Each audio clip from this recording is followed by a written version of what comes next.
रामचन्द्राय जनक राजा मनोहरा मामकाभीष्टदाय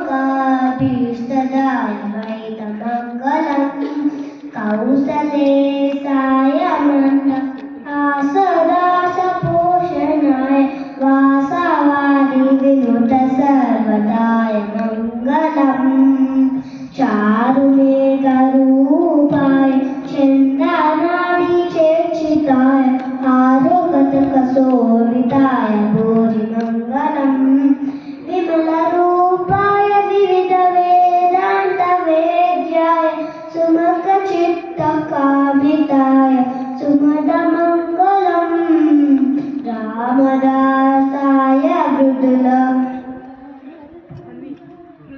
हृदय कमलवासाय स्वामी बद्धगिरिवराय सर्वमङ्गलम् सर्वमङ्गलम्।